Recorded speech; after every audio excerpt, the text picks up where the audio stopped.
Now your forecast first, sponsored by OSF Healthcare Illinois Neurological Institute. Expert neurological care close to home. Good evening, I'm your local weather authority, Chief Meteorologist Chris Yates. It's been a beautiful day. Temps have reached the 40s and 50s, but now starting to see a few clouds increasing. Nice view in uptown Normal on our sundown exterior sky cam. We're in the Twin Cities. The temperature is now 46 degrees. Here in Peoria, the temp holding in the lower 50s, and we're seeing similar temperatures along and west of the Illinois River. Through the rest of tonight, clouds continue to stream in. Temperatures will be dropping into the lower 40s by 10 o'clock. Well, more chances of rain as we go through the remainder of this week. We'll have that forecast coming up. WMBD News at 5 starts now. Coming up, looking for permanent solutions. How IDOT is hoping to fix the repeated problem of trucks hitting the overhead at the Pinecrest overpass. Also, firefighters are still investigating the cause of a fire in an old children's facility, what proved to be problematic for emergency responders. And an anonymous attack ad went out to residents, attacking 3 of the Peoria City Council candidates ahead of tomorrow's election, and no one is claiming responsibility. That's exactly where we begin tonight. Good evening and thank you for joining us. I'm Lauren Langer. A mailer sent out by an anonymous group has upset City Council candidates and may have stirred some confusion in voters. Treasurer Roberts joins us now in the studio to tell us more about how this mailer affected voters' decisions just one day before elections. Treasurer. Lauren, a mailer was sent to voters in Peoria in an attempt to quote-unquote expose 3 city council candidates. Peter Kobach, Beth Jensen, and Rita Ali were each highlighted in the mailer with alleged reasons why they are unfit to be elected and how they ignore central issues facing Peorians. One voter says she doesn't think it's fair that this information was sent out. They shouldn't be able to bash other candidates the way they do and send flyers to other residents, especially residents that's just getting to know the city and the candidates. So I really think it is a bad thing to do. Find how candidates reacted to the mailer coming up at 6 on WMBD News. Lauren. All right, and as she just said, we do have their reactions. It'll be interesting to share those with you at 6 o'clock. Well, after another truck falls victim to the Pinecrest overpass on I-74, IDOT officials are looking for a permanent fix. WMBD's Zach Hatcher joins us with how IDOT is hoping to fix the issue. Zach. Lauren, it's been a problem spot for years. Some tractor trailers can't seem to fit under that bridge.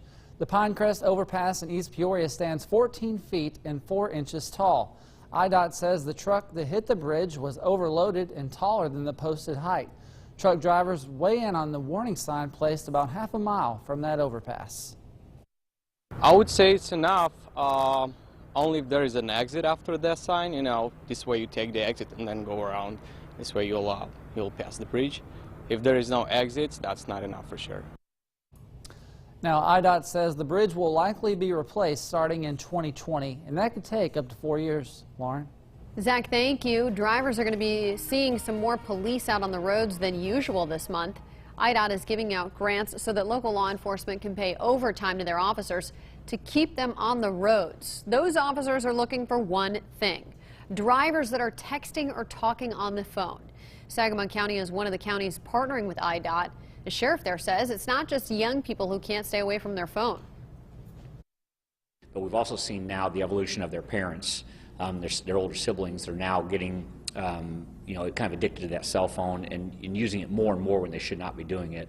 And it's something that just is not safe, and it's impossible to text and drive and pay attention.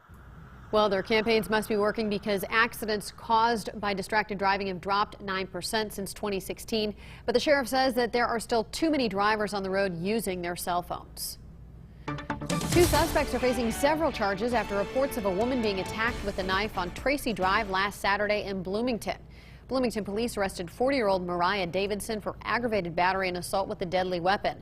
34-year-old Tommy Slayton was also arrested for aggravated battery of a police officer, resisting and obstructing a peace officer, and battery. The female victim was treated at a local hospital and is expected to recover. We still don't know what sparked a fire to an old children's facility in West Peoria, but the former Guardian Angel home is a total loss. Early Saturday morning, a fire destroyed the building. At first, firefighters from 6 departments tried to stop the flames from inside, but soon had to evacuate. There were no injuries. We have looked for causes.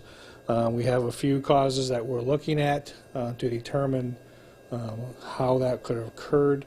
We've given a low estimate. We are still looking at damages, and so it may exceed well over $1 million in damage at this point in time.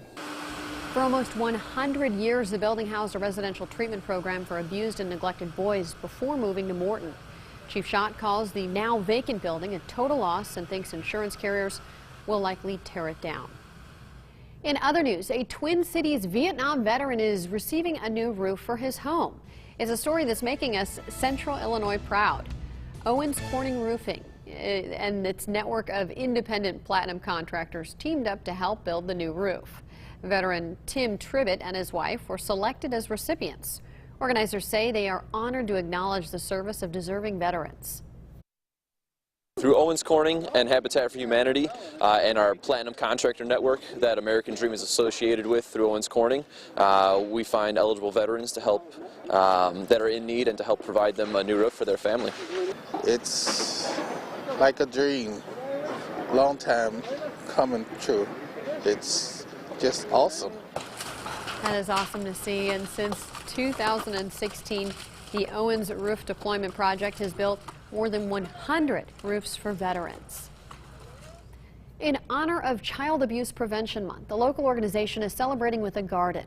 Crittenden Center in Peoria brought out at least 50 kids to plant a pinwheel garden.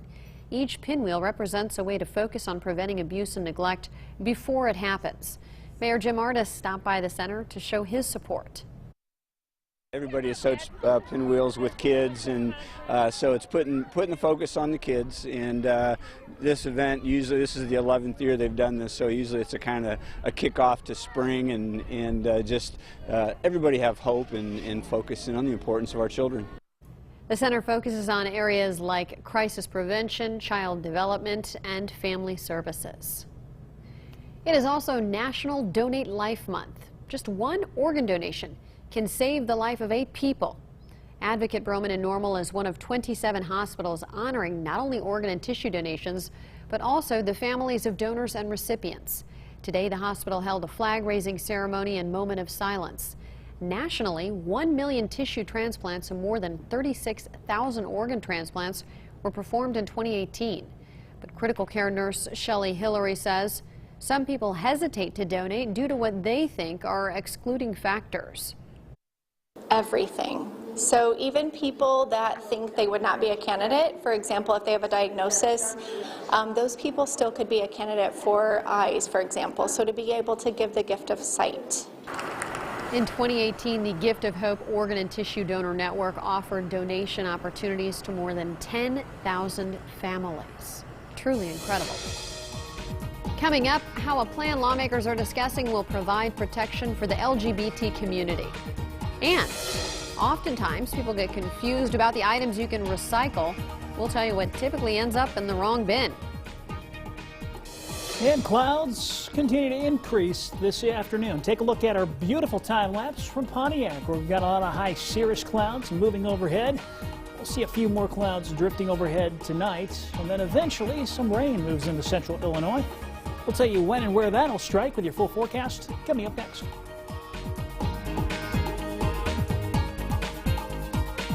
You're watching WMBD News, Central Illinois Proud, with Lauren Langer and Chief Meteorologist Chris Yates with your local Weather Authority forecast. This is WMBD News at 5.